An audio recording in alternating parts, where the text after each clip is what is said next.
জেলখানার একটি ছোট্ট রুমে গুটিসুটি হয়ে দেয়ালে কি যেন আঁকছে আর আনমনে কিছু একটা ভেবেই যাচ্ছে। আমাদের এই গল্পের নায়ক রাসেল, কয়েদি নম্বর 420। আপনারা হয়তো ভাবতেছেন গল্পের প্রথমেই নায়ক জেলে কেন? তার উত্তরে আমি বলবো। আপনারা একটু অপেক্ষা করেন, সব কিছুই জানতে পারবেন। এইদিকে জেলের সুপার আদনান সাহেব গুটি গুটি পায়ে এগিয়ে চলেছে রাসেলের রুমের দিকে। তার মুখে একটা খুশির ছাপ, আবার কেন জানি কিছুর প্রতি চিন্তার ছাপও স্পষ্টই বোঝা যাচ্ছে। রাসেল, এই রাসেল, এভাবে বসে বসে কি চিন্তা করস? আর দেওয়ালে এই মেয়ের ছবি কেন এঁকেছ শুনে? রাসেল এই জেলে 1 বছর হলো আছে। ওর 2 বছরের শাস্তি হয়েছে। তখন থেকে এই জেলার সাহেব রাসেলকে খুবই ভালোবাসে, জানি না কেন, তবে ওর ভালো কোনো গুণ হয়তো মুগ্ধ হয়েছে। আসসালামু আলাইকুম স্যার, আপনি কখন আসলেন? আনমনা হয়েই কথাটা জিজ্ঞেস করলো, যেন সে টেরই পায়নি জেলার কখন এসেছে। ওয়ালাইকুম আসসালাম। আরে আমি এসেছি মাত্র, খুব বেশি সময় হয়নি। তোমার জন্য একটা খুশির সংবাদ আছে। জেলার সাহেব খুবই খুশি মনে বলল, কিন্তু খুশির কথা শুনে রাসেলের মুখে কোনো হাসি খুশির ছিটেও ফোটাও নেই, যা তার মুখ দেখেই বোঝা যাচ্ছে। স্যার, আমার জীবনটাই বেদনা ভাড়া, কোনোদিন সুখের ছোঁয়া পেয়েছে কিনা সন্দেহ আছে। আর আপনি বলছেন আমার জন্য খুশির খবর আছে? হ্যাঁ আছে। আমি কি তোমাকে মিথ্যা বলতে পারি বলো? তোমার ব্যবহার দেখে সবাই খুশি হয়। বিজয় দিবস উপলক্ষে তোমার 1 বছর আগেই জেল থেকে ছাড়ার আদেশ দিয়েছে। তুমি যেদিন থেকে এই জেলে আসো সেদিন থেকেই বুঝতে পেরেছি তুমি আর যাই করো না কেন কাউকে ধর্ষণ করতে পারো না। স্যার, আপনার এই কথাটা শুনে আমার হাসা উচিত নাকি কান্না করাটা ঠিক সেটা বুঝতে পারছি না। তবে স্যার, কথা আছে না, যদি থাকে নসিবে আপনি আপনি আসিবে। আমার কাছেও এসেছিল, তবে সুখ নয়, মিথ্যের চাদরে আবরিত কষ্ট। কথাগুলো বলছে আর হাতের আঙুল দিয়ে চোখের পানি মুছতেছে। সবার চোখ তার দিকেই, এই যেন এক ভিনদেশি এলিয়েন। রাসেল, তোমার এখানে আসার মূল কারণটা কি আমি সেটা অনেক জানার চেষ্টা করেছি। যদিও লেখা আসে তুমি ধর্ষণের আসামি, কিন্তু আমার বিশ্বাস হয় না তুমি একজন ধর্ষক। স্যার, ধর্ষক হয়ে কেউ জন্মায় না। এই সমাজের উচ্চ পদস্থ মানুষেরাই আমাদের মতো মানুষদের ধর্ষক বানিয়ে দেয়। রাসেল, তোমার তো কালকে শাস্তি শেষ, তাহলে তোমার জেলে আসার কাহিনীটা কি আমাকে বলবে প্লিজ? ওইখানে থাকা আরও কয়েদিরাও, সাথে পুলিশ সহ অন্যরাও শুনতে ইচ্ছুক, যেন রাসেলের কাহিনী না শুনলে কারো পেটের ভাত হজম হইবে না। আমি আমার জীবনের সবকিছুই খুলে বলবো, তবে এখন না, রাতে। এখন তো আমাদের সবার কাজ করার সময়। আমি চাই না আমার গল্প শোনার জন্য সবার কাজের ক্ষতি হোক।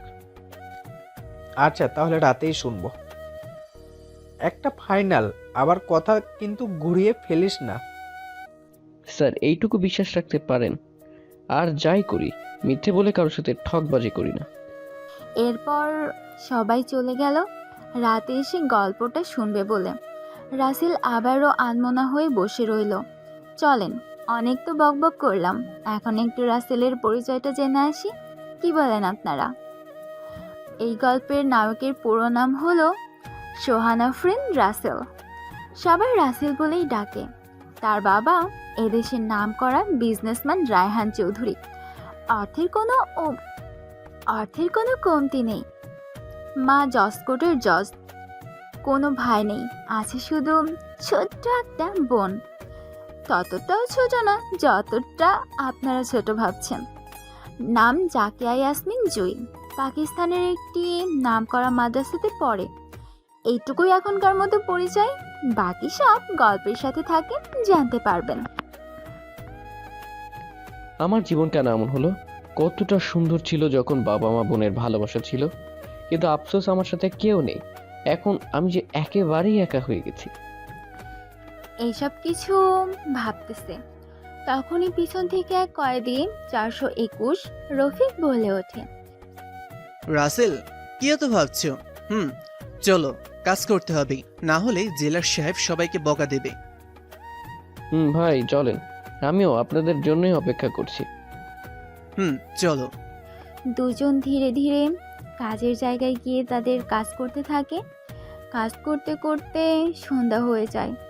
তখন রাসেল সহ সবাই ফ্রেশ হয়ে আবার সে জেলে ফিরে আসে। কিছুক্ষণ পরে জেলার সাহেবের আদেশে রাসেলকে কিছু ভালো খাবার দিয়ে যায়। এই নাও তোমার খাবার, আর তাড়াতাড়ি খেয়ে নাও। খাবার ছিল আগের দিনের তুলনায় অনেকটাই ভালো, তাই রাসেলের একটু ভাবনায় চলে আসে, আজকে হঠাৎ ভালো খাবার কেন, তাও আবার বিরিয়ানি। তাই সে পুলিশকে জিজ্ঞেস করে।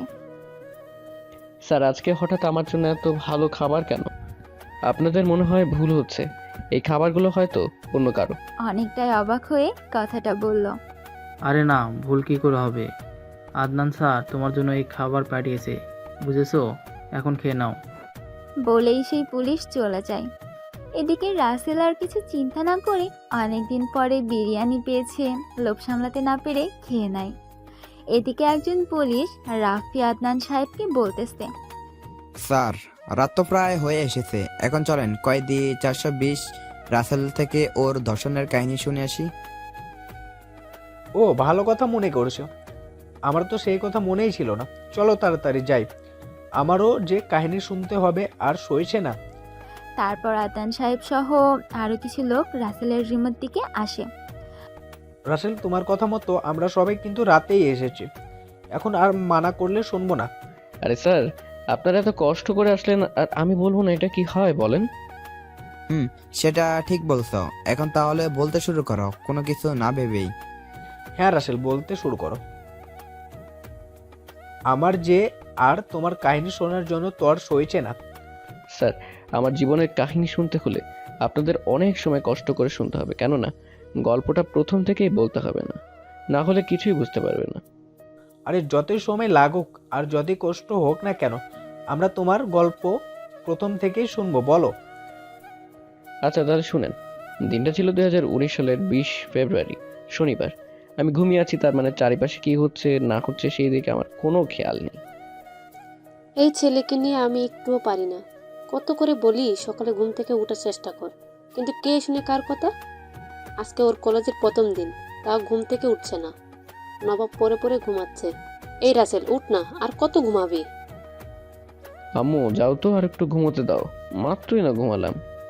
Okay sir. দেখেছো ছেলের কথা, সারা রাত ঘুমানোর পর এখন বলতেছে মাত্র ঘুমিয়েছে। এই তুই ঘুমাবি, ঠিক আছে ঘুমা। ওইদিকে প্রথম দিনে কলেজ মিস কর, আমি গেলাম।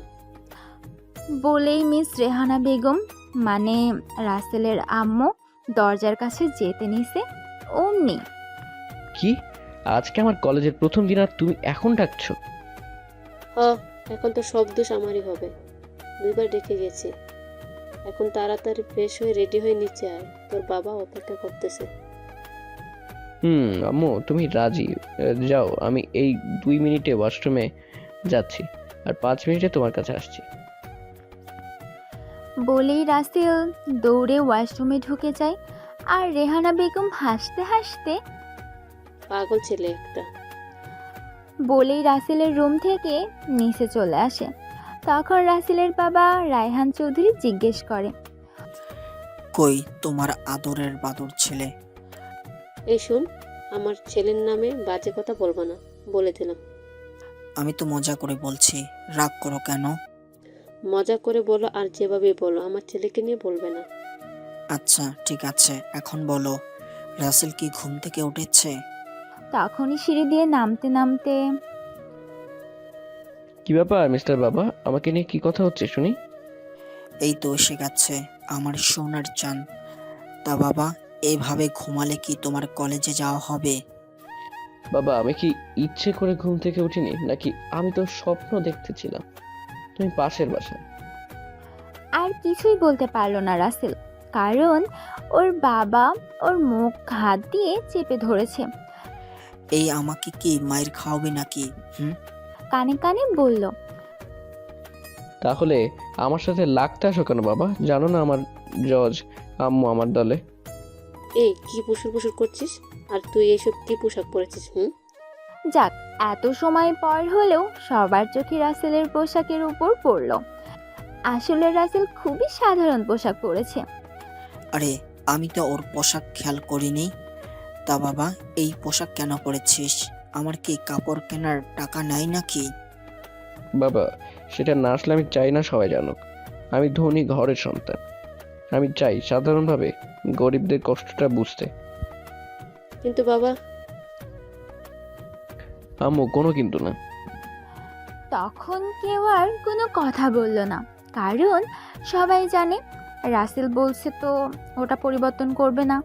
তারপর রাসেল সবার সাথে বসে নাস্তা করে কলেজে যাওয়ার জন্য বের হয়। এই রিক্সাওয়ালা মামা এই কলেজে যাবে নাকি? হ মামা, জামু, উঠে বসেন।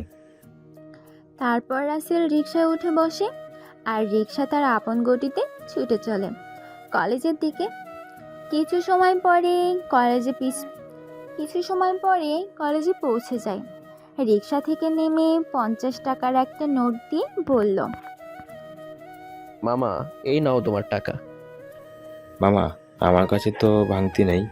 মামা, তুমি রেখে দাও, আর কিছু কিনে খেও। মামা, আপনার মতো মানুষ এখন আছে? 20 টাকার ভাড়া 50 টাকা দিলে যেইখানে সবাই 20 টাকা দিতে কত বাহানা করে। মামা, সবাই যদি এক হতো তাহলে পৃথিবীতে বেঁচে থাকা কষ্টকর হয়ে যেত। তাই ভালো মন্দ মিলেই পৃথিবী টিকে আছে। আচ্ছা মামা থাকো, আমি এখন যাই। আমি তো আজকে কলেজে নতুন, তাই রুম খুঁজতে সমস্যা হচ্ছে। মামা, সবাই যদি এক হতো তাহলে পৃথিবীতে বেঁচে থাকবে কষ্ট করে যেত। তাই ভালো মন্দ নিলেই এই পৃথিবী টিকে আছে।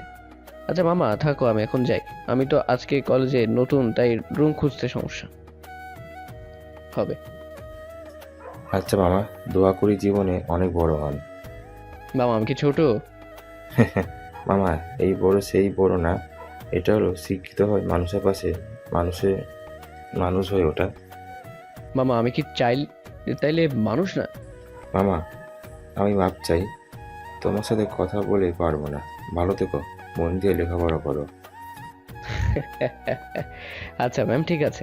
আপনিও সাবধানে থাকবেন। এমনিতেই রাস্তায় চলাচল এখন অনেক কঠিন, চারিদিকে শুধু বড় বড় গাড়ি আর গাড়ি। বলেই রাসেল কলেজ গেট দিয়ে ভিতরে ঢুকতে যাবে, তখনই পিছন থেকে কেউ একজন ধাক্কা দেয়, যার কারণে রাসেল তাল সামলাতে না পেরে পড়ে যায় সামনে দিয়ে যাওয়া কোনো এক জীবন্ত বস্তুর উপরে। কিরে মামা, আজকাল মাটি এত নরম হলো কি করে? মনে হচ্ছে আমি কোনো এক তুলার বস্তার উপরে আছি। রাসেলের এসবের থেকে ধ্যান ভেঙে ঠাস ঠাস শব্দে। এটা কি হলো? আমাকে থাপ্পড় দিল কেডা? অনেকটাই আতঙ্কিত হয়ে। রাসেলের এসবের থেকে ধ্যান ভাঙে ঠাস ঠাস শব্দে। আসলে রাসেল একটা মেয়ের উপর পড়েছে, তাই তার কাছে মনে হচ্ছে সে কোনো তুলার বস্তার উপর আছে। এই মেয়েটাই হলো আমাদের আজকের গল্পের নায়িকা নুসরাত ইমরোজ শিখা। বাবা মা আদর করে শিখা বলেই ডাকে। একেবারে বজ্জাতের হাড্ডি। ছেলেদের পোশাক পরে থাকতেই বেশি পছন্দ করে। সারা শরীর যেন অহংকার আর দামাগে ভরা। এবার বিএসসি প্রথম সেমিস্টারে অ্যাডমিশন নিয়েছে ইলেকট্রনিক্যাল অ্যান্ড ইলেকট্রনিক্স ডিপার্টমেন্টে। বাবা শফিক চৌধুরী একজন নামকরা বিজনেসম্যান, আর শিখার মা একজন গৃহিণী। ছোট লোকের বাচ্চা, তোর সাহস কি করে হয় আমার উপরে পড়ার? রাসেল চারিদিকে খোঁজে। আসলে এই কথা বলছে কোথা থেকে? রাসেল চারিদিকে খোঁজে আসলে এই কথা বলছে কোথায় থেকে, কিন্তু সে বুঝতে পারছে না যে একটা মেয়ের উপরে শুয়ে এসব ভাবতেছে। যখন কথা শুনলো না, তখন শিখা আবার ঠাস ঠাস করে লাগিয়ে দেয় রাসেলের গালে। এইবার ঘোরের অবসান ঘটেছে, তাই ঘটনা বুঝতে পেরে তাড়াতাড়ি করে উঠে পড়ে। এই রে, আমি এত সময় তুলার উপরে শুয়েছিলাম। এইসব কিছু আনমনা করে ভাবতেছে। কিরে খ্যাত, গুনে গুনে 4টা থাপ্পড় খেয়েও আমার কথার জবাব দিচ্ছিস না? আরো খেতে ইচ্ছে করছে নাকি? এত সুন্দরী মেয়ের নরম হাতে থাপ্পড় খেলে খারাপ লাগবে না? শিখা দিকে তাকিয়ে ঘোরের মাঝে বলে ফেলে, কি যেন বিড়বিড় করে বললি, আবার বল। আমি শুনতে পাইনি, অনেকটা রেগে বললাম। না কিছু বলিনি তো, শুধু বলেছি আপনি অনেক সুন্দর, একদম পরীর মতো। চুপ, তোর মতো ছোট লোকের মুখে আমার সৌন্দর্যের কথা শুনতে ভালো লাগে না। তুই আগে এইটা বল, আমাকে ধাক্কা দিয়ে ফেলে দিয়ে উপরে পড়ছিলি কেন? আসলে আমি ইচ্ছে করে করিনি, কেউ পিছলে থেকে আহ, আমাকে ধাক্কা দেওয়ার কারণে গল্প গেছে, পড়ে গিয়েছে আপনার উপরে, সরি। তোর সরির গুষ্টি কিলাই। তখন পিছন থেকে শিখার বান্ধবীরা নীলা, অনামিকা, সুমি, ইসরাত চলে আসে। এই শিখা, ছেলেটা তো সরি বলছে, তাহলে এমন করছিস কেন? তোরা এর পোশাক দেখেছিস? মনে হয় নর্দমা থেকে উঠে এসেছে। আমার পোশাকটাই নষ্ট করে দিছে। ছি, কি গন্ধ! তুই একাই গন্ধ পাচ্ছিস, আমরা তো গন্ধ পাচ্ছি না। তোদের মনে হয় ঠান্ডা লেগেছে, তার জন্য এমন বাজে গন্ধ পাচ্ছিস না। এই শিখা, বসে বসে তামাশা না দেখে ওকে এমন শাস্তি দে যাতে ভবিষ্যতে আর কোনো মেয়ের ওপরে পড়ার সাহস না করে। এই কথাটা শুনে রাসেল তো ভয়ে চুপসে গেছে। এরা এমন কেন? এই দুইটা মেয়ে কত ভালো, আমাকে ছেড়ে দিতে বলল, আর এরা কি ভয়ঙ্কর যে বাবা আমাকে কি করে আল্লাহ ভালো জানে। মনে মনে কিরে ছোট লোকের বাচ্চা, কি ভাবস? তাড়াতাড়ি করে কান ধরে 20 বার উঠবস কর। দেখেন, আমি তো সরি বলেছি, তা এখন কেন করছেন? আজকে আমার কলেজে প্রথম দিন। কি তুই আর সিনিয়রদের সাথে এমন ব্যবহার করেছিস? দাঁড়া, স্যারকে বলে তোকে টিসি দিতে বলতেছি। না, এটা করবেন না, আমি গরিব, আমার বাবা মায়ের অনেক স্বপ্ন আমাকে নিয়ে, প্লিজ এমনটা করবেন না। দেখ শিখা, ছেলেটার সাথে এমন করিস না, ওকে দেখে কিন্তু গরিব বলেই মনে হচ্ছে। তোর দেখি এই খ্যাতের জন্য দরদ উতলায় পড়তেছে, ওর পরিবর্তে তুই তাহলে কান ধর। সবাই হাসতে হাসতে বলল, দেখ, তোদের সাথে কথা বলাটাই ভুল, থাক আমি গেলাম। আমাকে যেতে দিন প্লিজ। বাবু যাবা তো? আগে কান ধরো, না হলে আমি স্যারের কাছে গেলাম। আচ্ছা, এটা বাদ দিয়ে আরেকটা শান্তি দিলে হয় না? আরেকটা শাস্তি? কি করা যায়, কি করা যায়, এই তো পাইছি। আচ্ছা, তুই এখন গিয়ে আমাদের সামনে একটা মেয়েকে লিপ কিস করে দেখাবি। এটা শুনে তো রাসেলের কলেজে শুকিয়ে গেল। যেই ছেলে মেয়েদের থেকে গুনে গুনে 100 হাত দূরে থাকে, আর আসছে নাকি কোনো মেয়েকে কিস করবে, তাও সবার সামনে। কি বলছেন এসব? তাহলে আগেরটা কর, এটা বাদ দিয়ে। না, আমি এটাই করব। কাকে করতে হবে বলো? তোর ইচ্ছা মতো কোনো মেয়েকে কিস করবি, ব্যাস, লিপ টু লিপ কিস।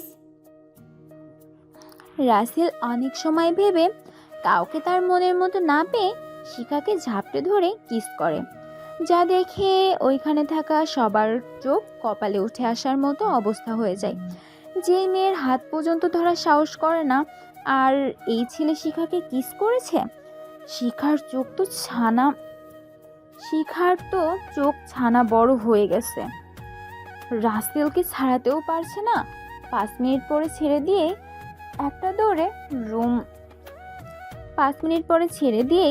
একটা দৌড়ে রুম খুঁজে রুমে চলে আসে। এই কুত্তা, কই যাস দাঁড়া? তোর সাহস কি করে হয় আমাকে কিস করার? শালা, তোকে আমি দেখে নিব। বলেই রাগে গসগস করতে করতে চলে যায় ক্লাসের দিকে। এদিকে রাসেল ক্লাসে এসে বসে পড়ে আর ভাবতে থাকে তার সাথে আবার কি করবে ওই মেয়েটা। এসব ভাবতে ভাবতেই হঠাৎ রাসেলের চোখ যায় দরজার দিকে, আর দেখতে পায় শিখাদের। যেখানে বাঘের ভয় সেখানে সন্ধে খায়। গুরুজনেরা ঠিকই বলেছে, আর কি মেয়েরে বাবা আমার সাথেই পড়ে, আর আমাকে বলেছিল না সে আমার সিনিয়র।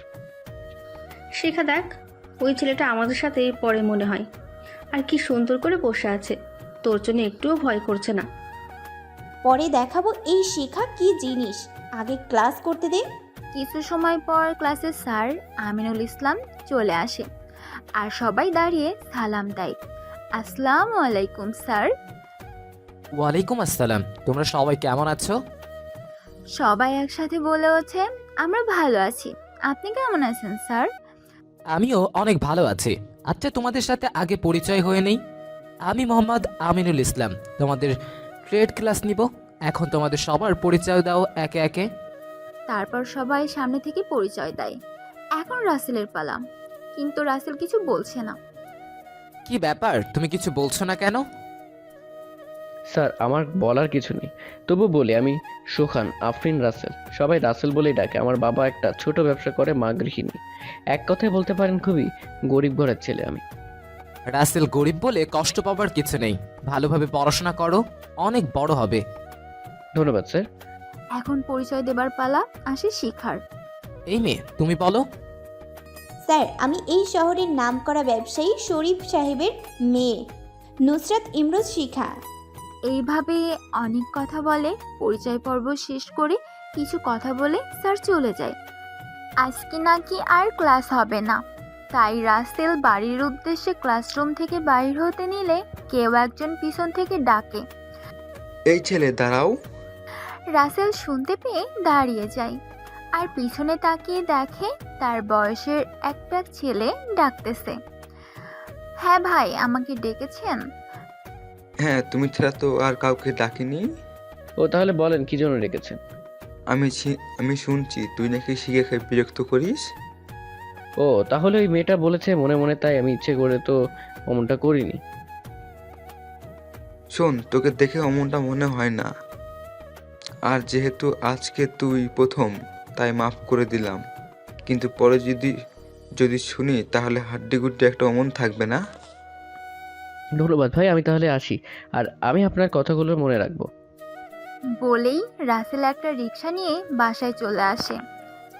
কি রে বাবা, আজকে প্রথম দিন ক্লাস কেমন করলি? আর কোনো ঝামেলা হয়নি তো আবার? না ঠিকই, কিছুই হয়নি। আর একটা ক্লাস করে ছুটি হয়েছে। প্রথম দিন বলে নাকি এমনটা হয়েছে। ও আচ্ছা, তাহলে যা, ফ্রেশ হয়ে খেতে আয়। আমু, তুমি তো আদালতে গিয়েছিলে, ফিরেছো কখন? আজকে বেশি কাজ নেই, তাই চলে এসেছি একটু আগে। তারপর রাসেল তার রুমে চলে আসে, সব কিছু রেখে ড্রেস পরিবর্তন করে, আর একটা 3/4 প্যান্ট আর একটা টি শার্ট পরে ওয়াশরুম থেকে ফ্রেশ হয়ে নিচে চলে আসে। আম্মা আব্বা আজকে খেতে আসবে না? না, আজকে আসবে না, অফিসে নাকি আজ অনেক কাজ। তুই তাড়াতাড়ি খেয়ে নে, অনেক ক্ষুধা লেগেছে তোর, দেখেই বুঝতে পারছি। আম্মু, অনেক ক্ষুধা লেগেছে, দাও খেতে দাও। তারপর রাসেলের আম্মু খাবার দেয় রাসেলের প্লেটে। রাসেল তৃপ্তি সহকারে পেট পুরে খেয়ে নেয়। রাসেল, কলেজে কোনো মেয়ে পছন্দ করেছিস নাকি? রাসেলকে ওর আম্মু হাসতে হাসতে উপরের কথাটা জিজ্ঞেস করলো। আসলে বলতে গেলে এরা সবাই বন্ধুর মতোই। আম্মু, তোমাকে তো আজকে কলেজে ঘটে যাওয়া ঘটনা বলাই হয়নি। আর রাসেলের আম্মু অনেকটাই অবাক হয়ে জিজ্ঞেস করে, কি কথা বাবা, তাড়াতাড়ি বল, কোনো ঝামেলা না তো? তারপর রাসেল কলেজে ঘটে যাওয়া পুরো ঘটনাটা ওর আম্মুকে বলে। আপনারা তো জানেন, তাই আর নতুন করে বললাম না। এইদিকে রাসেলের কথা শুনে ওর মা তো হাসতে হাসতে শেষ। আমার ছেলে তাহলে একটা মেয়ের হাতে থাপ্পড় গেল? কি, আমার বৌমা তাহলে এত সুন্দর? এসব কথাবার্তার মাঝেই রাসেলের ফোনে একটা কল আসে, তাই কলটা রিসিভ করার জন্য হাতে নেয়। কে ফোন দিয়েছে বাবা? তোমার আদরের মাদ্রাসাতে পড়া হুজুর মেয়ে জুই কল দিয়েছে। হ্যালো, আসসালামু আলাইকুম। আলাইকুম আসসালাম, আমি ভালো আছি। ভাইয়া, তোমরা সবাই কেমন আছো? ভালো আছি। আর এখানে আম্মু এখানেই আছে, সে আম্মুর সাথে কথা বললো, আমি ভাত খাওয়া শেষ করি। আচ্ছা ভাইয়া, ঠিক আছে, তুমি আম্মুর কাছে দাও। রাসেল তখন ফোনটা ওর আম্মুর কাছে দেয় জুইয়ের সাথে কথা বলার জন্য। আসসালামু আলাইকুম আম্মু, কেমন আছো? আর আব্বু কেমন আছে? ওয়ালাইকুম আসসালাম, আমি ভালো আছি। আর তোর বাবাও ভালো আছে। তুই কেমন আছিস মা? আমিও ভালো আছি। আম্মু, আমি 1 মাসের ছুটি পাইছি, আগামী সপ্তাহে বাড়িতে আসবো। সত্যি বলছিস? আমার না অনেক খুশি লাগতেছে তুই বাড়ি আসবি, এইটা শুনে। মা দেখে শুনে সাবধানে আসিস, কেমন? এইভাবে আরো অনেক কথা বলে ফোন কেটে দিয়ে বিকেলে রাসেল ঘুমিয়ে আছে। তখন ফোন থেকে সৃষ্টি ভূমিকম্পের শব্দে ঘুম ভেঙে যায়। ঘুম ঘুম চোখেই মোবাইলের স্ক্রিনে তাকিয়ে দেখে ওর বন্ধু হালিম কল দিছে আমেরিকা থেকে। তাই তাড়াতাড়ি করে ফোনটা রিসিভ করে। হ্যালো মামা, কেমন আছিস? আর এতদিন পরে আমার কথা মনে পড়লো। আমি ভালো আছি, তুই কেমন আছিস? আর আমি তোকে মনে রেখেছি বলেই তো তোর কথা মনে পড়তেই তোকে কল দিলাম। আর বেটা, তুই তো একবারও কুছ নিস নাই, শালা আবার কথা কস। সরি রে দোস্ত, আসলে আমি কেমন চাপের মাঝে থাকি সেটা তো তুই জানিস। তাই তো, তোকে কিছু বললাম না, শালা বেঁচে গেলি। তো দেশে আসিস না কেন? শালা ওইখান থেকে বুইরা গেলে কেউ পরে ফরিদপুর দিব না, তখন বুঝবো মজা। আমি না হয় দূরে থাকি, কিন্তু তুই তো দেশে আসিস, তাহলে বিয়ে করছিস না কেন? এই বেটা, আমি এখনো পিচ্ছি খোকা, আমি জানোস না শালা দেশে কবে আসবি? এইভাবে দুই বন্ধুর মাঝে অনেক কথা হয়। অনেক সময় কথা বলার পরে ফোন রেখে দিয়ে ফ্রেশ হয়ে রাসেল বাইরে চলে আসে। ধীরে ধীরে হাঁটতে হাঁটতে সামনের একটা টঙের দোকানে এসে বসে। এই মামা, একটা স্পেশাল দুধ চা নেন তো। মামা বসেন, আমি 1 মিনিটে বানিয়ে 2 মিনিটে দিচ্ছি। কিছু সময় পরে এই মামা নিন আপনার চা। তারপর রাসেল চা নিয়ে খেতে থাকে। এক পর্যায়ে রাসেলের চোখে রাস্তায় আটকে যায়। দেখতে পায় রাস্তা দিয়ে এক সাদা পরী হেঁটে যাচ্ছে। মনে হচ্ছে পরীর রাজ্য থেকে ভুল করে মাটিতে চলে এসেছে। একটু ভালো করে খেয়াল করলেই তার ভাবনাটা ভুল প্রমাণিত হয়, কেননা ওই মেয়েটা ডেঞ্জারাস শিখা ছিল। সুন্দর হতে পারে, কিন্তু মনটা আর সুন্দর না। একটা বড় কথায় মাথা ধরছে না, এই যে মেয়ে প্যান্ট আর টি শার্ট ছাড়া কিছুই পরে না। টি শার্ট পরেছো বলে মনে মনে রাসেল। রাসেলের এইভাবে তাকিয়ে থাকাটা শিখা ঠিকই খেয়াল করে, আর রাগে তার শরীরটা কটমট করতে থাকে। কিন্তু একটা ভালো কাজে যাচ্ছে বলে কিছু না বলেই চলে যায়। শালা, আমি একটা ভালো কাজে যাচ্ছি বলে এখন বেঁচে গেলি, না হলে তোর খবর করতাম। শিখা মনে মনে বলে। তারপর রাসেল চা শেষ করে আবার বাসায় চলে আসে। বাসায় এসে একটু বই নিয়ে বসে, কিন্তু বই আজ আর তার সাথে বেইমানি করতেছে। পড়ার পরিবর্তে শিখার চাঁদ মুক্তি ভেসে উঠছে। হ্যাঁ, আমি ওকে ভালোবেসে ফেলেই, যেটা প্রথম দেখা একতরফা ভালোবাসা মানেই পরিচিত। এসব ভাবতেছে ঠিক তখন রাসেলের মনে পড়ে অনেক দিন হলো এফবিতে যাওয়া হয় না, তাই বই রেখে এফবিতে ঢুকে। কিন্তু মেসেজ দেখে ওর চোখ কপালে, কেননা প্রতিটা মেসেজ শুধু ভাই গল্প কি আর দিবেন না, কবে দিবেন গল্প ভাই, আপনার মনের গহীনে লুকিয়ে থাকা প্রেম গল্পটা যতই পড়ি ততই পড়তে ইচ্ছা করে। আরও অনেক কিছু আপনাদের কিন্তু বলতে ভুলেই গেছি, আমাদের গল্পের নায়ক গল্প লেখে। আবারে এত মেসেজ, এদের কি খেয়ে দে কোনো কাজ নাই নাকি? রাসেল, খাবার খেতে আয়, তোর বাবা অপেক্ষা করতেছে। আম্মু আসতেছি বলেই রাসেল একটু পরে নিচে চলে আসে। আব্বু, সারাদিন কোথায় ছিলা? তোমার কোনো খোঁজ খবর নেই। আর বলিস না, আজকে একটা মিটিং ছিল, অনেক জরুরি, তাই। ও আচ্ছা, তাহলে এই ব্যাপার। আমি তো ভেবেছিলাম তুমি। দেখ বাবা, আর সামনে আগাস না বলে দিলাম, তাহলে আমার উপরে বিপদ নেমে আসবে। এই, তোমরা কিসের কথা বলছো কিছু তো বুঝতে পারতেছি না। তারপর কেউ আর কোনো কথা না বলে চুপচাপ খাবার খেয়ে পরে যার মতো ঘুমানোর জন্য রুমে চলে আসে। রাসেল বিছানায় শরীরটা এলিয়ে দিতেই ওর দু চোখ ভরে ঘুম চলে আসে।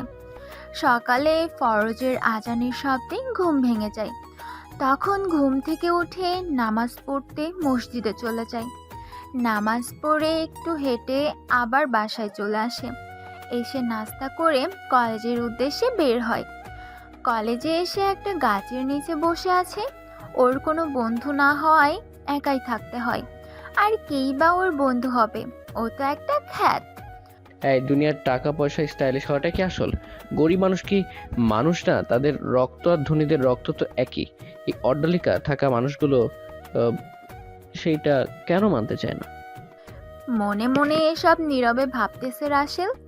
ঠিক তখনই কিছুটা দূর থেকে শিখা ওকে ডেকেই চলেছে, কিন্তু সেই দিকে ওর কোনো খেয়ালই নেই। এতে শিখা তো রেগে আগুন হয়ে যায়, তাই কাছে এসে কলার ধরে। ওই কুত্তা, তোকে কখন থেকে ডাকি, কথা কানে যায় না? শিখার রাগে মনে হচ্ছে চোখ দিয়েই আগুন বের হয়ে যাবে। আমাকে ডেকেছেন আপনি?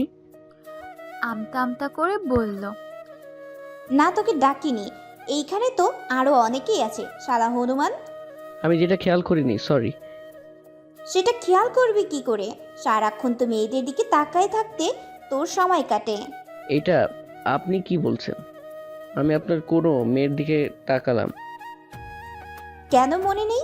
কালকে বিকালে আমার দিকে তাকিয়ে তোর চোখ দিয়ে গিলে খাচ্ছিলি। একটু লজ্জা ভাব নিয়ে। যা ভাবার এই মেয়ে সেটা জানলো কি করে?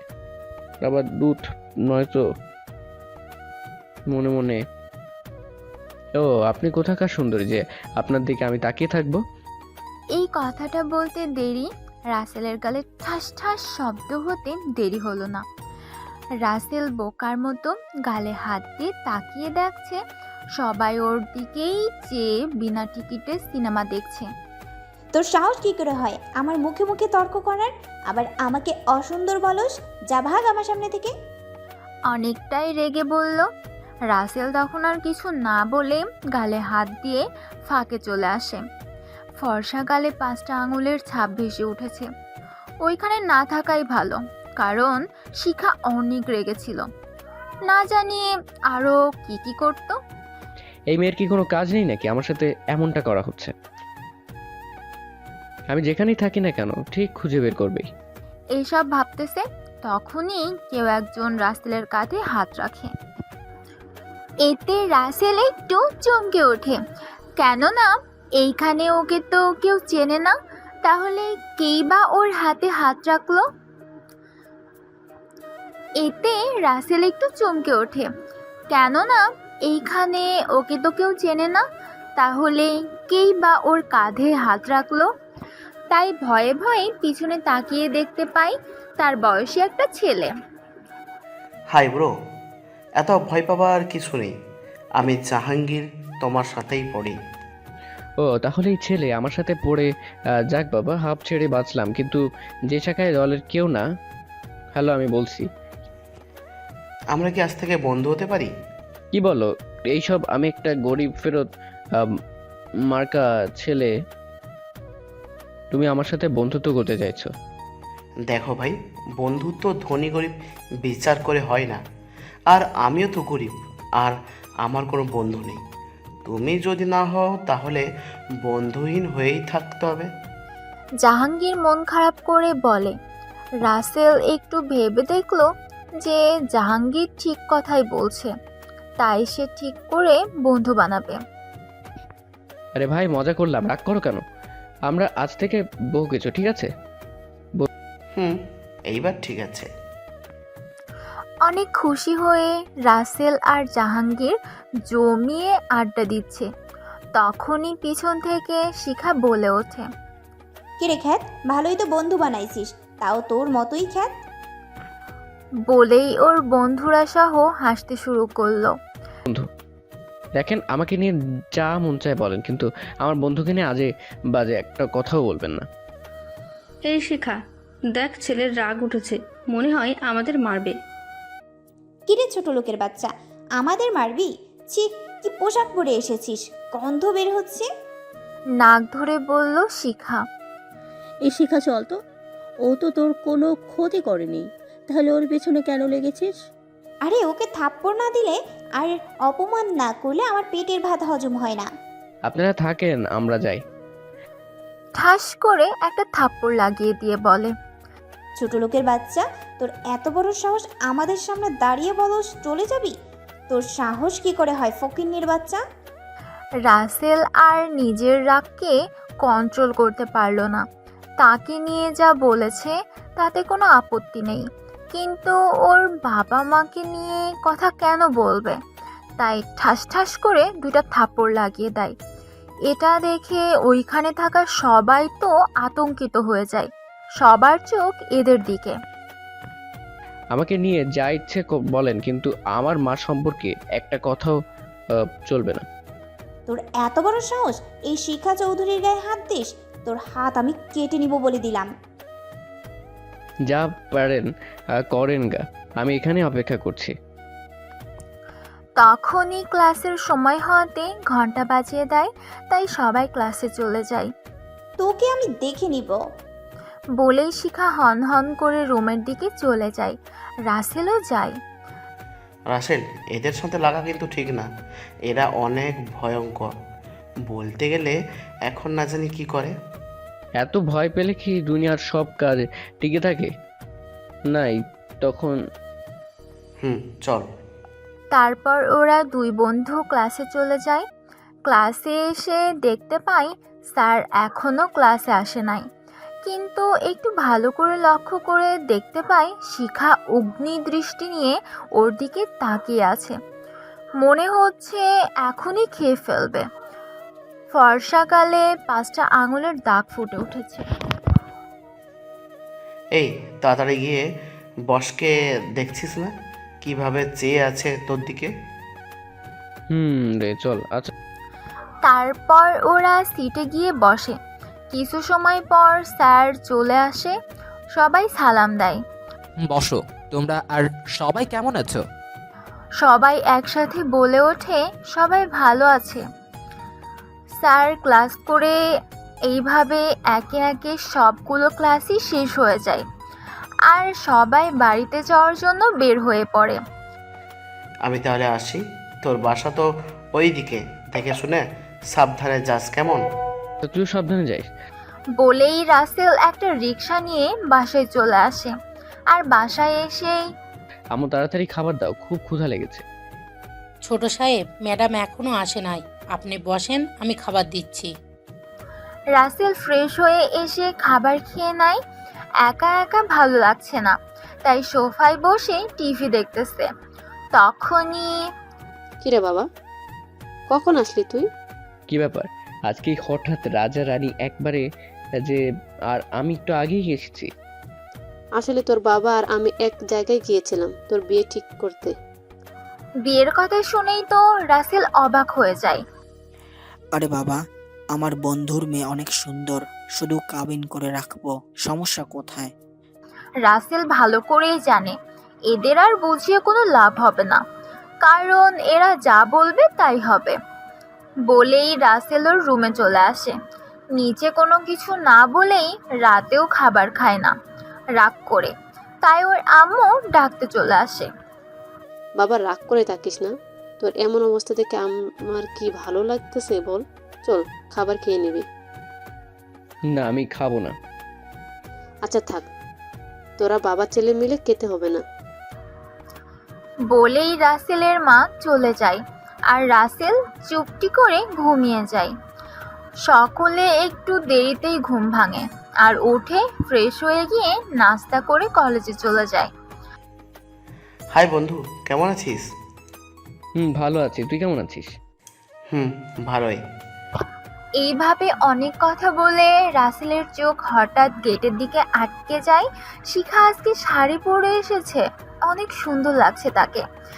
জাহাঙ্গীর, আজকে কি সূর্য পশ্চিম দিকে উঠেছে নাকি? কেন রে, হঠাৎ এমন প্রশ্ন কেন? তাকিয়ে দেখ সামনে কি। জাহাঙ্গীর সামনে তাকিয়ে শিখাকে দেখে তো অবাক হয়ে যায়। এই মেয়ে আজকে শাড়ি পরেছে। ওইদিকে শিখার বান্ধবীরাও অবাক এমনটা দেখে। কিরে, আজকে এত সুন্দর করে সেজে আছিস, তা আবার শাড়ি পরে? ইচ্ছে হলো তাই আর কি। আমার কিন্তু বিয়ে ঠিক হয়েছে আমার বাবার বন্ধুর ছেলের সাথে। এইভাবে অনেক কথা বলে। শিখা মনে মনে ফোন দিয়ে আটে রাসেলকে থাপ্পড় মারার একটা শাস্তি দিবেই। তাই ওর বান্ধবীদের সাথে একটা প্ল্যান শেয়ার করে। দেখ, তোরা এটা করতে পারিস না, ছেলেটা জীবন নষ্ট হয়ে যাবে। তুই যদি কাউকে বলিস তাহলে তোরও খবর আছে। আর তুই গিয়ে রাসেলকে বলবি কলেজের 333 নাম্বার রুমে আসতে, একটা কাজ আছে। আচ্ছা। নীল মুখটা ছোট করে বলে। নীলা আর কোনো কথা না বলে সোজা রাসেলের কাছে চলে যায়। ভাইয়া, তোমার সাথে শিখা দেখা করতে চায়। ও ওর ভুল বুঝতে পেরেছে। রাসেল তো অবাক, কেননা এই মেয়ে ওর থেকে চাইবে মাপ। তা আপনার বান্ধবী কোথায় দেখা করবে? কলেজের 3 তলায় 333 নম্বর রুমে, কারণ এইখানে সবাই দেখবে আর মজা নিবে, তাই এমন। রাসেল ভাবে নীলার কথায় যুক্তি আছে, তাই সেখানে যাওয়াটাই উত্তম। আচ্ছা, আপনি যান, আমি আসতেছি। আরে না। নীলা চলে যায়। আমার কাজ শেষ, তোদেরটা শুরু করতে পারোস। তারপর শিখা তার প্ল্যান মতো সেখানে চলে যায়। দেখ বন্ধু, ওইটা ওই মেয়ের কোনো একটা চাল, তোকে ফাঁদে ফেলা। তুই যাস না। না, ও তো ওর ভুল বুঝতে পেরেছে, আমার সাথে অমন কিছু করবে ই না। বলেই আর কোনো কথা না শুনেই রাসেলও চলে যায়। কিন্তু রাসেল গিয়ে দেখে একটা পরিত্যক্ত রুম, কিন্তু ওই রুমে কোনো মানুষের ছিটে ফোটাও নেই। তাই একটু ভিতরে দেখার জন্যে আস্তে আস্তে ভেতরে প্রবেশ করে। তখনই পিছন থেকে দরজা আটকানোর শব্দ আসে। সেইটা দেখার জন্য রাসেল পিছনে তাকিয়ে দেখতে পায় সেখানে কেউ আছে। অন্ধকারে ভালো করে বোঝা যাচ্ছে না ভূত না মানুষ, তবুও অনেক চেষ্টার পরে বুঝতে পারে সেখানে কোনো ভূত না, বরং মানুষ, তাও আবার মেয়ে, মানে শিখা। রাসেল শিখাকে দেখে মনে যে ভয় ছিল সেটা দূর হয়ে যায়, তাই বুকে একটু থুতু দেয়। দেখ কতটা ভয় পেয়েছিলাম। এই যে ম্যাডাম, এইভাবে কেউ পেয়েছিলাম করে এই অন্ধকার রুমে, আমি তো ভয় পেয়েছিলাম। আর একটু হলেই তো দম বন্ধ হয়ে যেত। বাবা, কাজ শুরু করার আগেই ভয় পাচ্ছ? এটা তো হবে না চান্দু, তোমার জন্য অনেক কিছু অপেক্ষা করছে সামনে। তখন শিখার কথা শুনে রাসেল অনেকটাই ঘাবড়ে যায়। মানে রাসেল, কিসের কাজ? আর সামনে আরো কি আছে? আপনি আমাকে এখানে ডেকেছেন ক্ষমা চাওয়ার জন্য, নীল আপু বলল তাই এসেছে। তখনই পিছন থেকে নীলা বলে ওঠে, আমাদের ফাঁদে ফালানোর জন্যই তোমাকে মিথ্যা বলে এখানে এনেছি চান্দু। কিছুটা মনটা খারাপ করে বলে নীলা। আপু, সবাইকে বিশ্বাস না করলে আপনাকে এদের মতো মনে করতে পারিনি, আর শেষে আপনিও আমার বিশ্বাস নিয়ে পুতুলের মতো খেলা শুরু করবেন। নীলার মুখে কোনো কথা নেই, দুই চোখে অশ্রু টলমল করতেছে, যখন তখন বের হয়ে যেতে পারে। কি করবে সেও তো পরিস্থিতির শিকার। রাসেল, আমার করার কিছুই নেই, পারলে ক্ষমা করে দিও। কখনো ভাবিনি কোনো নির্দোষ মানুষের সাথে এমন করব। শিখা, আমি বাইরে আছি, তুই তোর কাজ কর। আচ্ছা যা, তোরা বাইরের সব কিছু রেডি কর, আমি এদিকটা ঠিক করতেছি। রাসেল তো ভয়ে চুপসে গেছে, কেননা ছেলেরা এই একটা জায়গায় খুবই দুর্বল। এই ব্যাপারে মেয়েরা যা বলবে সবাই সেটাই বিশ্বাস করবে, ছেলেদের কথায় কানও দেবে না। এটা গল্পের কথা না, বাস্তব কথা। এই কি ঠিক করবেন? পরে আমাকে যেতে দিন। না চান্দু, সেটা হবে না। তুই 2 টাকার ছেলে হয়ে কোটি টাকার মেয়ের গালে থাপ্পড় মেরে যেই ভুল করেছিস তার শাস্তি তো তোকে পেতেই হবে। কি করতে চাইছেন আপনি, ঠিক বুঝিয়ে বলেন তো। ঘুরে বোকা, বাবুটা কিচ্ছু বোঝে না, আসো দেখিয়ে দেই কি করব। রাসেলের কাছে আসছে আর তার শরীরের শাড়ি একটু একটু অগোছালো করতেছে, ঠোঁটের লিপস্টিকও নষ্ট করতেছে, ব্লাউজও ছিঁড়তে শুরু করে, চুলগুলো আওলা ঝাওলা করে। সাথে একটু লাল রং মেখে দেয় যাতে তাকে দেখেই বোঝা যায় সে ধর্ষণ করেছে। হাই, আপনি এসব কি করতেছেন? শাড়ি কেন খুলছেন? আর আপনার ব্লাউজ কেন ছিঁড়তেছেন? অনেকটাই ভয় নিয়ে বলল রাসেল। এখনো বুঝতে পারিসনি? সকলের সামনে তোকে প্রমাণিত করব তুই আমাকে ধর্ষণ করেছিস। কাছে আসতে আসতে বলল। কি বলছেন এসব? ছাড়েন আমাকে, ছাড়েন। কে কোথায় আছো? বাঁচাও আমাকে, বাঁচাও, এই নরপশুটা আমাকে নষ্ট করে দিচ্ছে। অনেক চিৎকার করে কেঁদে কেঁদে এদিকে শেখার বন্ধু বান্ধবীরা স্যারের কাছে যায় দৌড়াতে দৌড়াতে।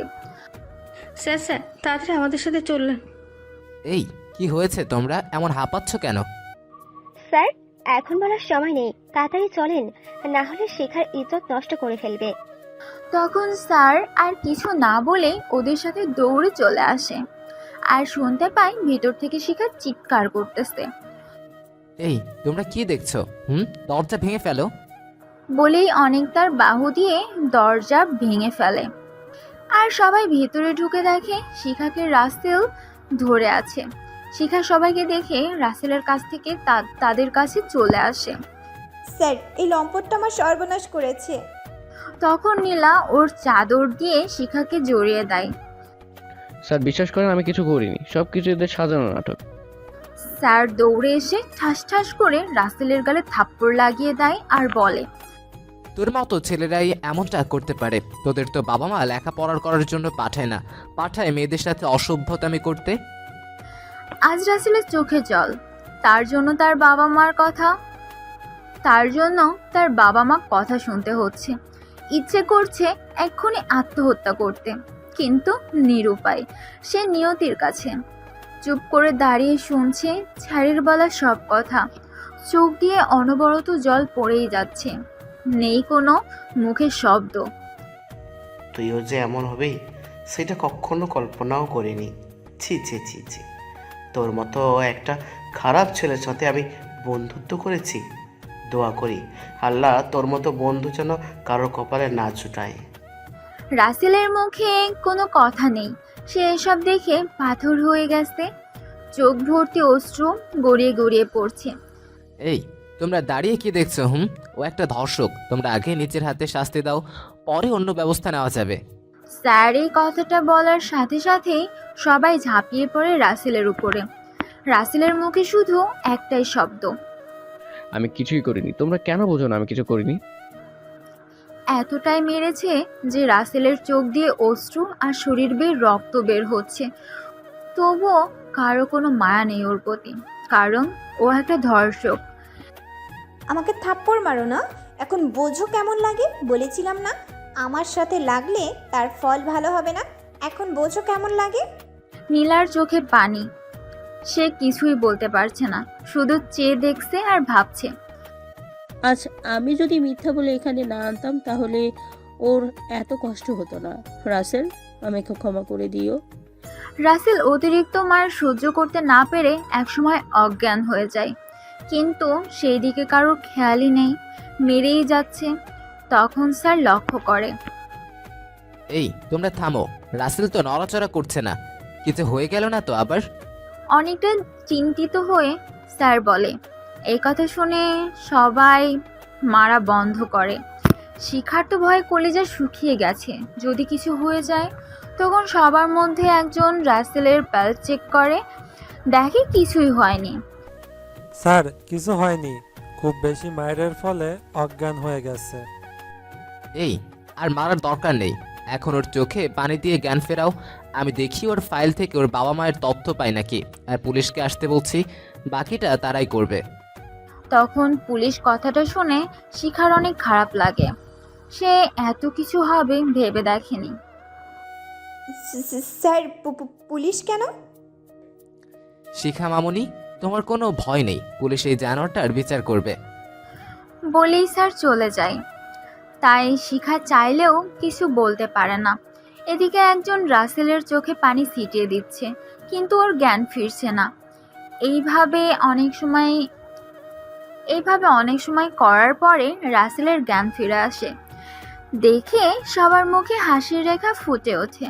ওইদিকে স্যার গিয়ে পুলিশকে সবকিছু খুলে বলে আর কলেজে আসতে বলে। রাসেলের ফাইল ঘেটে ঘুটে একটা নাম্বার পাই। সেই নাম্বারটা ছিল রাসেলের বাড়ির ল্যান্ডলাইনের নাম্বার। স্যার ফোন দিলেই বাড়ির কাজের লোক রিসিভ করে। আসসালামু আলাইকুম, কে বলছেন স্যার? ওয়ালাইকুম আসসালাম, আমি এই কলেজ থেকে বলছি। এটা কি রাসেলের বাড়ির নাম্বার? হ্যাঁ হ্যাঁ, এটা তো তার বাড়ির নাম্বার। কেন? তার বাবা মাকে এখনই কলেজে আসতে বলেন, বাকিটা তারা নিজের চোখেই দেখতে পারবে। বলেই স্যার ফোন রেখে দেয়।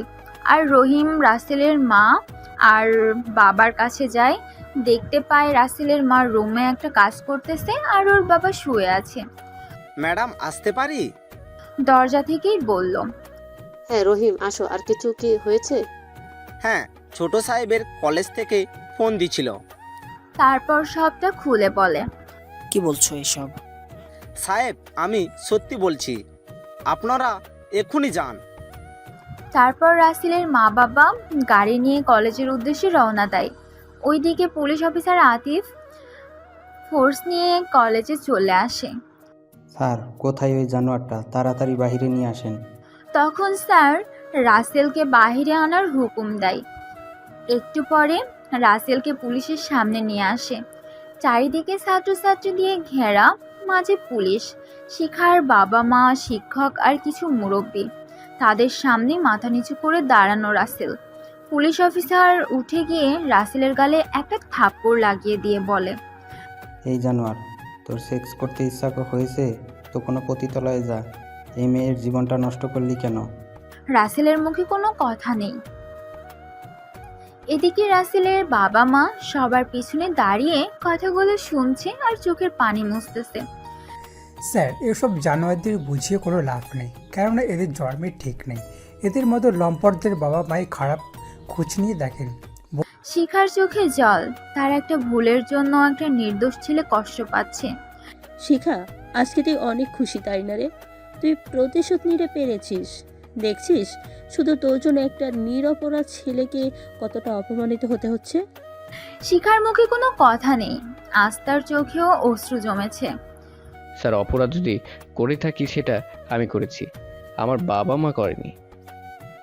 এই অপরাধের জন্য আপনারা চাইলে আমাকে ফাঁসি দিতে পারেন, আমি মাথা পেতে নিব, তবুও আমার বাবা মার নামে একটা বাজে কথা বলবেন না, পায়ে ধরে বলছি। রাসেলের এমন কথা শুনে সবার চোখে পানি, সবাই নিস্তব্ধ, কারো মুখে কথা নেই। আসলেই তো অপরাধ সন্তান করবে, আর তার খেসারত পিতামাতাকে কেন দিতে হবে? তারা কি তাদের সন্তানকে শাসন করে না? অবশ্যই, কিন্তু করে। মিস্টার রায়হান চৌধুরী ছেলেটা কিন্তু সঠিক কথাই বলেছে। অপরাধ ও করেছে, তাহলে ওর বাবা মা তার জন্য কথা শুনবে কেন? স্যার, এইসব বাদ দিয়ে আগে বলেন, ওর পরিবারের কাউকে আসতে বলছেন? আমি ফোন করে আসতে বলেছি, কিন্তু এখনো আসেনি। এই, তোর বাবা মাকে ফোন করে আসতে বল। অনেকটা রাগীভাবে বলল। তখনই পিছন থেকে রাসেলের আম্মু বলে ওঠে, স্যার, আমাদের ডাকতে হবে না, আমরা অনেক আগেই এসেছি আর সব কিছুই শুনেছি। তখন সবাই কথা শুনে সেদিকে তাকিয়ে দাঁড়িয়ে যায়। সবাই অবাক রাসেলের বাবা মাকে দেখে। ম্যাডাম, আপনি এখানে? আসতেই হলো, আপনারা তো ওর মতো খারাপ ছেলের খারাপ বাবা মাকে দেখতে চেয়েছেন। দেখে নিন, আমি ওর জন্মদাত্রী মা, আর এই হলো আমার জন্মদাতা পিতা। চোখের কোণে জল, সবাই চুপ, কারো মুখে কোনো কথা নেই। তখন শিখার বাবা বলে ওঠে, বন্ধু, ও তাহলে তোর ছেলে? আমার ছেলে ছিল, কিন্তু এখন থেকেও আমাদের ছেলে না, আমাদের ছেলে মারা গেছে। অফিসার, ও যার সাথে নষ্টামি করেছে তাকে নিয়ে আসেন। তখন শিখাকে সামনে নিয়ে আসে। শিখার মুখটা শুকিয়ে গেছে, মাথাটা নিচের দিকে দিয়ে এক কোণায় দাঁড়িয়ে থাকে। রায়হান, এটা তোর মেয়ে না? তখন রাসেলের বাবা রাসেলের গালে একটা থাপ্পড় দিয়ে বলে, রাসেল, এই মেয়ের সাথেই তোর বিয়ে ঠিক করে রেখেছিলাম। তুই আমাদের বলতি, ওকে বউ করে নিয়ে ঘরে নিয়ে যেতাম। ওর জীবনটা কেন নষ্ট করলি? এই কথা শুনে ওখানে থাকা সবাই অবাক। সব থেকে বেশি অবাক তো শিখা। আজ তার ভুলের জন্য এমনটা হলো। আজ প্রতিশোধ নিতে গিয়ে নিজের হবু বরের সাথেই এমনটা করলাম। ছি, আমি তো নারী জাতির কলঙ্ক। কি করে পারলাম একটা নিরপরাধ ছেলের সাথে এমনটা করতে? অফিসার, ওকে নিয়ে যান। ওর মতো ছেলে এখানে থাকলে সবাই বিপদে পড়বে। ম্যাডাম, যা হবার তা তো হয়েইছে, আপনারা ওকে বাসায় নিয়ে যান। অফিসার, এটা কথা বললেন? এই হাত দিয়ে কত মানুষের অন্যায় শাস্তি দিয়েছি, আর ওকে ওর পাপের শাস্তি দিব না, এটা ভাবলেন কি করে? তখন শিখা কিছু বলতে যাবে, অমনি অনামিকা শিখার মুখ চেপে ধরে। এই কি করছিস? এখন তুই সব বলে আমরা সবাই ফেসে যাব। তার চেয়ে বরং পরে বলে সব ঠিক করা যাবে। শিখার কানে কানে বলে। শিখা ওর কথা বুঝতে পেরে আর কিচ্ছু বলল না। রাসেল ওর বাবা মায়ের পায়ে পড়ে যায়। বিশ্বাস করব তোকে? এই শুন, রাখ, আজ থেকে তুই আমার ছেলে না। আমার একটা ছেলে ছিল, মারা গেছে, মনে করব আমার ছেলে নেই। তখন আবার রাসেল ওর বাবার পায়ে ধরে বলে, বিশ্বাস? তাও আবার তোকে? আমার কাছে তুই মৃত। তখন রাসেল দৌড়ে নীলার কাছে চলে যায়, কিন্তু নীলা কিছু না বলেই সেখান থেকে চলে যায়। নীলারও খুব করে বলতে ইচ্ছে করছিল, কিন্তু বলতে পারেনি। এখন আমার মেয়েটার কি হবে? ওর বিচার আইন করবে। অফিসার, ওকে নিয়ে যান, কালকে আদালতে ওর বিচার হবে। তখন পুলিশ রাসেলকে টানতে টানতে নিয়ে যায়। এইদিকে রাসেলের বাবা আর মার চোখে পানি। কি থেকে কি হয়ে গেল। মামুনি, তুমি কোনো চিন্তা করো না, ওর শাস্তি হবে। বলেই সেখান থেকে বাসায় চলে এসে সোজা সোফায় বসে পড়ে, মাথায় হাত দিয়ে। রাসেলের বাবা রাসেলের আম্মুকে জিজ্ঞেস করে, আচ্ছা বলো তো, আমাদের রাসেলের কি বিচার করবে তুমি? খুব তো সবার সামনে বললে ও আমাদের ছেলে ছিল, কিন্তু এখন নাই, মরে গেছে। আসলে আমরা কি আমাদের কলিজা ছাড়া থাকতে পারবো? এই কথাটা শুনে রাসেলের আম্মু বলে, শুধু কি আমি একাই বলছি, তুমি বলনি? আমি আইনের হাতে বাঁধা, ওর অন্যায় অনুযায়ী ও যে শাস্তি পাবে সেটা ওকে পেতেই হবে। হোক না সে আমার ছেলে, আইন সবার জন্য সমান। তাই বলে আমাদের ছেলে সেই কথা একটুও ভাববে না? ও যদি এই জিনিসটা ভাবতো, তাহলে এমন জঘন্য কাজ করার আগে আমাদের কথা একবার হলেও ভাবতো। যাই হোক, এই বিষয়ে আর কথা বলবে না।